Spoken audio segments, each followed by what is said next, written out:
Dans le nom puissant de Jésus, nous avons prié, nous disons Amen. Est-ce qu'on va acclamer pour le Seigneur? Jésus, Jésus soit exalté. Jésus est le Seigneur. Shalom bien-aimés, nous vous saluons ce matin. C'est toujours une joie bien-aimée de nous retrouver devant vous. À chaque fois que bien-aimés, nous avons l'opportunité de se retrouver entre frères, nous devons toujours nous édifier. De la même manière, bien-aimés, que nous étions édifiés le dimanche passé, ce matin, nous voulons aussi nous édifier. Depuis le dimanche passé, nous avions commencé un thème qui avait porté sur le salaire du péché.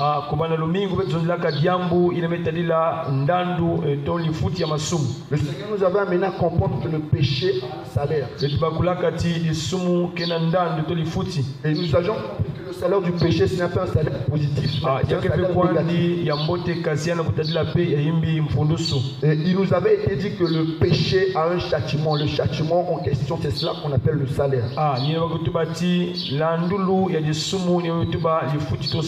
Alors, bien toujours dans cette même élan, aujourd'hui nous voulons voir un passage assez important. Nous aurons ouvert nos Bibles dans le livre de Proverbes chapitre 8 au verset 36.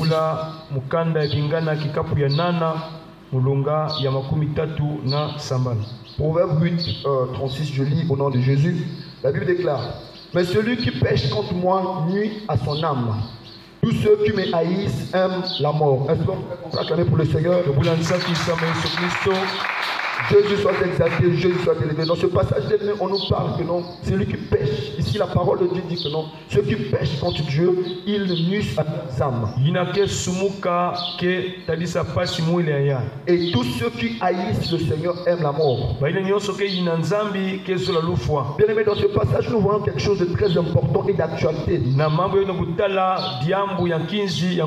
Parce que de nos jours, nous voyons beaucoup de personnes jouer avec le péché, croyant que c'est à eux-mêmes qu'ils font du mal à leur pasteur. Dans les maisons, c'est les enfants qui pensent qu'en péchant, ils font du mal à leurs parents. Beaucoup de jeunes filles qui sont en train de coucher, croyant faire du mal à leurs parents.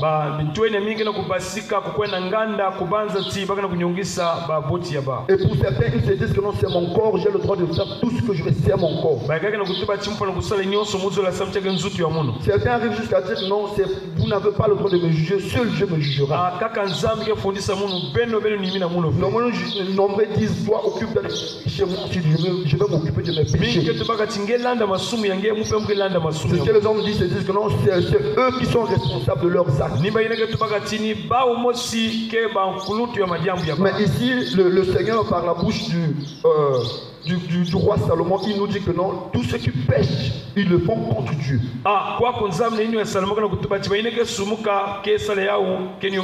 Dans ce passage bien aimé, il faut que nous sachions que quand nous péchons, c'est vrai que nous péchons, nous pouvons pécher contre nos prochains, mais premièrement nous péchons contre Dieu. Parce que par définition, la Bible dit que le péché est la transgression de loi. C'est-à-dire faire le contraire de ce que Dieu a dit. C'est-à-dire le péché, c'est mépriser le Seigneur. Le Seigneur a interdit ceci, toi tu le fais. C'est-à-dire bien aimé, quand nous péchons, nous ne le faisons pas seulement contre nous. La première des choses bien aimé, il faudrait que nous sachions quand nous péchons, c'est contre Dieu que nous le faisons. Nous pouvons dire que non, moi je l'ai juste insulté, c'est lui qui l'a insulté. C'est vrai que tu l'as insulté, mais en insultant tu as violé la parole. Et en violant la parole de Dieu, tu pêches contre Dieu. Nous voyons beaucoup de gens se dire non, moi je ferai tout ce que je veux. Après tout, c'est mon argent. C'est moi qui ai souffert avec cela. Où est le problème à aller gaspiller mon argent dans des boîtes de nuit? J'ai le plein droit d'avoir toutes les copines que je veux. Parce que c'est mon argent. J'ai travaillé sur ça. Mais nous oublions bien aimé quand nous. C'est vrai que c'est ton argent, mais le Seigneur ne t'a pas donné le droit de faire du n'importe quoi avec cet argent. C'est-à-dire l'argent que le Seigneur t'a donné, ce n'est pas ça péché contre lui. Toi tu pourras te dire que non, moi je l'ai fait, je suis responsable, je suis déjà adulte. Donc personne ne me dira quoi faire. Mais bien aimé, ce matin le Seigneur veut nous faire comprendre que à chaque fois que nous péchons, bien aimé, c'est-à-dire à chaque fois que nous nous jetons dans le péché, à chaque fois qu'on sait que nous allons dans le péché, c'est contre le Seigneur que nous le faisons. C'est-à-dire ne nous disons pas que non, c'est contre nous-mêmes que nous le faisons. Ne nous disons pas que non, c'est ma femme que j'ai trompée, c'est mon mari que j'ai trompé. En trompant ta femme, tu pêches contre Dieu, bien aimé. Il est vrai que ta femme sera aussi la personne contre laquelle tu as péché, mais aussi tu as péché contre Dieu. Mais une question, bien aimée. Quand nous péchons contre Dieu, cela entraîne à quoi? Dans ce passage, on a dit que non, celui qui pêche contre moi nuit à son âme. Donc, la première chose que nous voyons ici, c'est que le péché entraîne la nuisance. C'est-à-dire le péché entraîne à ce que nous puissions nuire à nos âmes. Et par définition, nuire, c'est causer du tort à une personne. Nuire, c'est porter dommage. C'est-à-dire en péchant, nous détruisons nos âmes. Beaucoup de gens de nos jours bien-aimés ne savent pas que dans leur vie de péché, pas à pas, ils sont en train d'aller quelque part. Nombreux se disent que non, moi j'ai le droit de faire ce que je veux. Mais ces personnes ne savent pas à petit feu qu'ils détruisent leurs âmes. Parce que bien aimé, le péché n'est pas physique. Tu ne peux pas avoir le péché, bien aimé. Ce matin, je peux prendre une bière, je la mets dans la bouche, tu ne verras pas. Tu ne pourras pas l'expliquer. Comment c'est fait que non, juste le liquide que j'ai mis dans le corps, c'est un péché. Parce que bien aimé, le péché ne se voit pas à l'œil nu. Le péché a une connotation spirituelle. C'est-à-dire que là où nous négligeons, nous disons que non, ça c'est rien. Pas à pas nous détruisons nos âmes bien aimées. Pas à pas nous emmenons la ruine en nous. Pas à pas nous causons du tort. Ce n'est pas que nous causons du tort aux pasteurs. Ce n'est pas que nous causons du tort à nos femmes. Mais premièrement, nous causons du tort à nous-mêmes. Voilà pourquoi on a dit que non, celui qui pêche contre moi nuit à son âme. C'est-à-dire que non, tu as péché avec ton corps. Tu as péché, c'est ta vie. Mais ça, il a des conséquences sur ton âme. Bien aimé. Le Seigneur dit que tous ceux qui me haïssent aiment la mort. Et nous savons que non, quand on parle de la haine vis-à-vis du Seigneur, c'est faire le contraire de ce qu'il dit. Parce que la Bible déclare l'amour consiste à marcher selon ses commandements. C'est-à-dire si nous disons aimer Dieu, nous devons marcher selon ses commandements. Nous devons marcher selon sa volonté. Donc c'est que pour tous ceux-là qui ne obéissent pas à sa parole, pour tous ceux-là qui vivent volontairement, ces personnes-là haïssent le Seigneur. Si bien même qu'ils diront, non, moi j'aime Jésus. Jésus ne t'attend pas seulement que nous puissions le dire avec la bouche. Jésus, son amour, ce n'est pas avec la Bible à l'épaule. Mais Jésus voudrait voir tes actes, ta manière de faire avec lui. Comment tu vis avec lui? L'attitude de ton cœur vis-à-vis de Jésus. Comment peux-tu dire que tu aimes la personne et tu ne veux pas faire ce que la personne veut? Il dit que non, pour vous tous qui me haïssez, sachez que vous aimez la mort. Je vous assure que vous aimez la mort. Mais une question, de quelle mort il s'agit ici?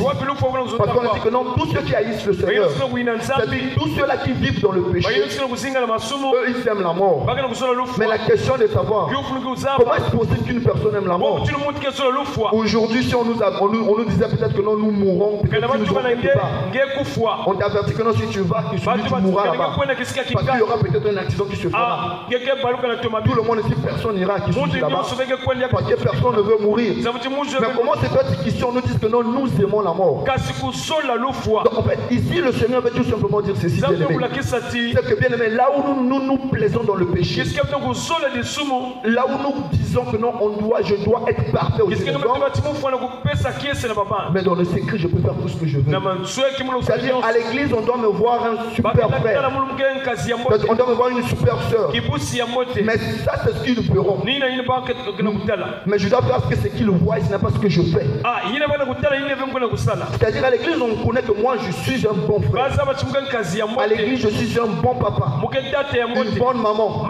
Mais en cachette, je vais maltraiter les gens. Je vais me lancer dans le copinage. Je vais me lancer dans la cigarette. Là où nous faisons toutes ces choses-là, le Seigneur dit que non, nous aimons la mort. Dans Apocalypse 21, le verset 8, la Bible déclare: mais pour les lâches, les incrédules, les abominables, les meurtriers, les impudiques, les enchanteurs, les idolâtres et tous les menteurs, leur part sera dans le temps ardent de feu et de souffle. Ce qui est la seconde mort. Est-ce pas quand même pour le Seigneur? Jésus. Alors nous voyons ici que non, on nous dit que non, la seconde mort c'est les temps de feu. Donc, on nous dit que non, il y a un type de mort, une catégorie de mort qu'on appelle la seconde mort. Et on nous dit que cette seconde mort là c'est les temps de feu. Alors qu'ici on a dit que non, ceux qui haïssent le Seigneur aiment la mort. C'est-à-dire, bien aimé, c'est là revient à dire bien aimé. Là où tu te dis que non, moi j'aime le péché. Le péché est tellement délicieux. Tu te dis en toi bien aimé que moi j'aime l'enfer. Le feu de l'enfer là il est tellement bon. Parce que le péché a des plaisirs bien aimés. Tu te dis que non, chez toi ce n'est pas par faiblesse. Mais c'est parce que toi-même tu veux. Tu ne veux pas payer le prix pour laisser. C'est toi, c'est que tu te sois à l'aise comme cela. Je te dis que non, c'est la vie que je me suis choisi. On ne vit qu'une seule fois de toutes les façons. Mon noir, mon foi, mon noir, mon foi. C'est ce que les gens se disent dans la vie. Que non, peu importe ce qui arrive, nous aurons à mourir. Mais quel genre de mort tu auras à faire face, bien aimé? Le Seigneur veut dire tout simplement bien aimé. C'est que dans la vie que nous conduisons, nous marchons bien aimé. Pas à pas bien aimé, nous sommes dans le chemin de l'enfer bien aimé. Bien aimé, ce matin, ce n'est pas pour te condamner bien aimé. Parce que nous sommes venus pour mettre nos vies en ordre. Mais ce matin, le Seigneur veut nous emmener à comprendre que bien aimé, peu importe le nom qu'on peut t'appeler à l'église, peu importe les bénédictions que tu peux avoir, peu importe les miracles que tu peux avoir, peu importe ta beauté bien aimée, peu importe ta relation avec le pasteur, peu importe aussi gentil que tu es bien aimé, mais si dans tes œuvres, mais si dans ta vie tu es le Seigneur, tu vis volontairement dans le péché, c'est-à-dire tu te jettes dans le péché, tu baignes dans le péché bien aimé, ça ce n'est pas à pas, tu es dans le chemin vers l'enfer bien aimé. Ce qui t'empêche d'y entrer bien aimé, c'est parce que tu es encore en vie. Il arrivait que le souffle vu là qui était retiré bien aimé, l'arme que tu es en train de nuire là sera dans le feu de l'enfer. Voilà pourquoi bien aimé ce matin bien aimé, le Seigneur ne veut pas nous condamner, mais le Seigneur veut nous emmener à la repentance. Le Seigneur ne te veut pas en enfer bien aimé. Ta place n'est pas en enfer bien aimé. L'enfer a été créé pour le diable et les démons bien aimés, mais ta place est au ciel. Voilà pourquoi bien aimé le Seigneur il nous interpelle ce matin. Il se pourrait que bien aimé ce matin c'est notre dernière chance. Il se pourrait que pendant que je parle ou après ce culte bien aimé, que Jésus revienne bien aimé. C'est vrai qu'on ne le souhaite pas bien aimé. Il se pourrait que la mort nous surprenne aussi bien aimé. Mais si la mort nous surprenait dans l'état où nous haïssons le Seigneur bien aimé, la seconde mort nous attend bien aimé. Voilà pourquoi bien aimé, sauvons-nous bien aimé. Sauve ton âme bien aimé. Tu n'as pas pas obligé de faire comme les autres bien-aimés. Tu n'es pas obligé de n'envier les pécheurs. Parce que chaque personne a sa destinée bien-aimée. Le salut est individuel bien-aimé. Tu dois te soucier de ton âme bien-aimée. Là où tu nies ton âme bien-aimée, le Seigneur veut te dire ce matin bien-aimé, prends conscience de ton âme. Prends soin de ta vie. Mets ta vie en ordre. Jésus revient bientôt. Bien-aimé, nous devons nous repentir bien-aimé. Parce que bien-aimé, pour tous ceux-là qui ne se repentiront pas bien-aimé, ils auront à faire face à la seconde mort. Baissons nos têtes dans la prière. Nous allons prier le Seigneur bien-aimé.